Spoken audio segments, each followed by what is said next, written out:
AG top Bangla news চ্যানেলে আপনাদের স্বাগত। এই মুহূর্তের পর সবথেকে বিরাট বড় খবর, দুর্নীতি ও বিজেপির সার্থক।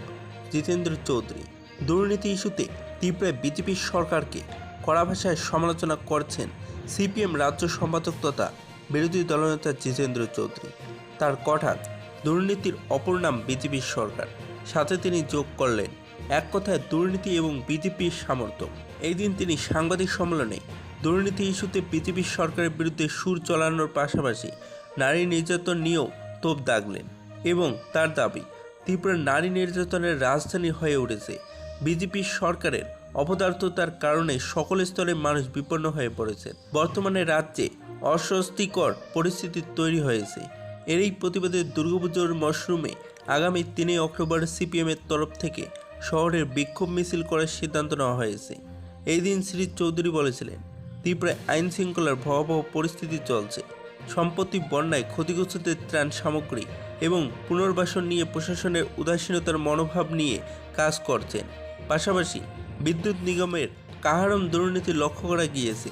এরই প্রতিবাদে সরব হবেন সিপিএম। এই দিন তিনি বলেছিলেন, সম্পত্তি বন্যায় ত্রিপুরায় ব্যাপকভাবে ক্ষতির সম্মুখীন হয়েছেন, পাশাপাশি আর্থিকভাবে ক্ষতিগ্রস্ত হয়েছে। ওই বিপর্যস্ত সময়ে সিপিএম নেতৃত্বরা রাজনৈতিক রং না দেখে দুর্গতদের পাশে দাঁড়িয়েছেন।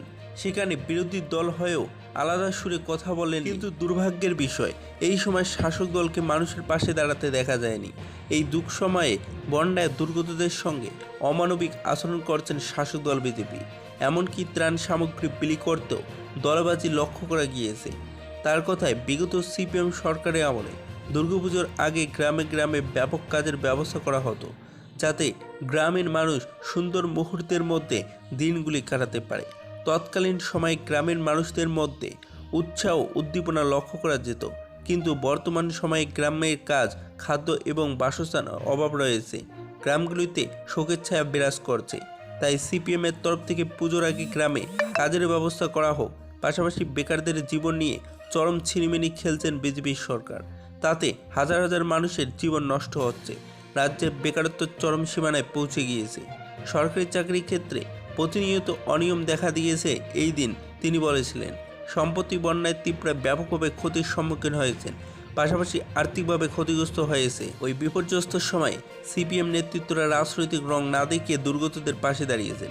সেখানে বিরোধী দল হয়েও আলাদা সুরে কথা বলেননি, কিন্তু দুর্ভাগ্যের বিষয় ওই শাসক দলের মানুষের পাশে দাঁড়াননি। ত্রিপুরা সরকার 9টি বিভাগে 1265 জনকে নিয়োগ, 2টি বিভাগে 193টি নতুন পদ তৈরির সিদ্ধান্ত। পর্যটন মন্ত্রী ত্রিপুরা সরকার 9টি বিভাগে বিভিন্ন পদে 1265 জনকে নিয়োগের সিদ্ধান্ত নিয়েছেন। এছাড়াও 2টি বিভাগের অধীনে 193টি নতুন পদ সৃষ্টি করা হবে। গতকাল মন্ত্রিসভার বৈঠকে এই দিন সিদ্ধান্ত নেওয়া হয়েছে।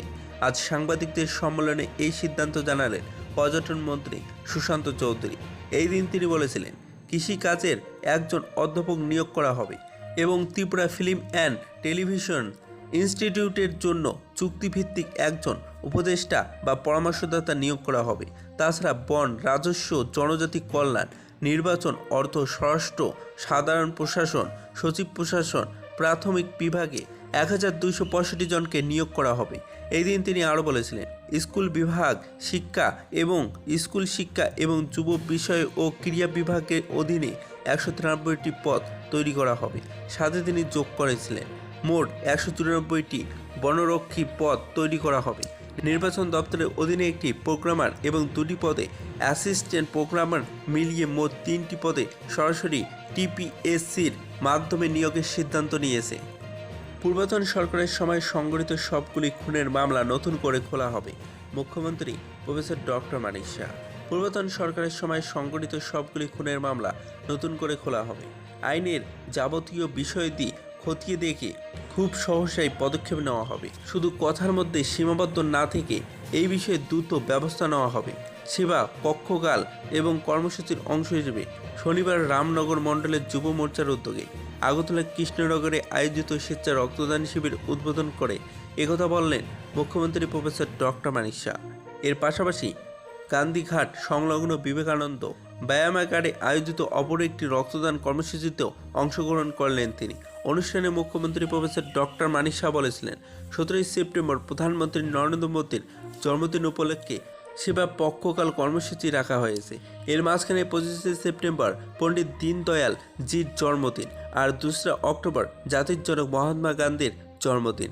এই জন্য বিভিন্ন কার্যক্রম রাখা হয়েছে। এরই অংশ হিসেবে আজকের এই রক্তদানী শিবিরের আয়োজন করা হয়েছে। এমনিতেই সারা বছর ধরে আমরা নানান সামাজিক কার্যক্রম করি। আমাদের মূল লক্ষ্য হচ্ছে সেবাই ধর্ম। এই লক্ষ্যকে নিয়েই আমরা মানুষের জন্য কাজ করি। মুখ্যমন্ত্রী বলেছিলেন, বিরোধী দলের তো কোনো কাজ নেই, শুধু 8 থেকে 10 জন লোক নিয়ে আন্দোলন। আর বলবে রাজ্যের আইনের শাসন নেই। মানুষকে হারিয়ে ফেলেছেন তারা। তাদের প্রতি এখন মানুষের আস্থা নেই। এই জন্যই মাঝে মধ্যে উকিঝুঁকি দেয় তারা, বিভিন্ন বিষয় নিয়ে রাস্তায় নামে, কিন্তু কাজের কাজ কিছুই হয় না। নির্বাচনের পরে তারা বসেই থাকে আর বলবে এই নির্বাচন প্রহসন। এগুলি তারা করে রুটির মাফিক। তারা নির্বাচনের আগে বলবে আর বেশি দিন নেই, আর আমরা সরকার চলে আসছি। এগুলি দেখতে দেখতে মানুষ এখন ক্লান্ত হয়ে গেছেন।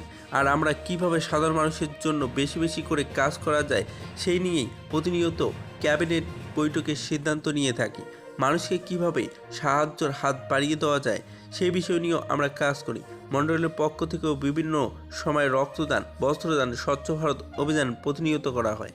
আমরা প্রতিটি বাড়িতে, প্রতি ঘরে সুশাসন পৌঁছে দিই। মানুষের সুখ দুঃখে পাশে থাকার চেষ্টা করি। আর কিছু রাজনৈতিক দল আছে যারা খুন, সন্ত্রাস, অগ্নিসংযোগ ইত্যাদি অপবাদে লিপ্ত থাকে। ওরা ভাবছে মানুষ সেসব কথা ভুলে গেছে। ওদের সময় কত লোক খুন হয়েছে। নিজের ব্যর্থতা ভুলে গিয়ে ওরা আবার আঙুল তুলতেন সরকার আর পার্টির দিকে দেখায়, কিন্তু ওরা জানে না 4টা আঙুল তাদের দিকে থাকে এবং মানুষ সবই বোঝেন। এইসবে প্রধানমন্ত্রী নরেন্দ্র মোদী দেশকে সামনের দিকে এগিয়ে নিয়ে যাচ্ছেন এবং ডবল ইঞ্জিনের সরকার যে সুবিধা আমরা পাচ্ছি তাতে মানুষ খুশি।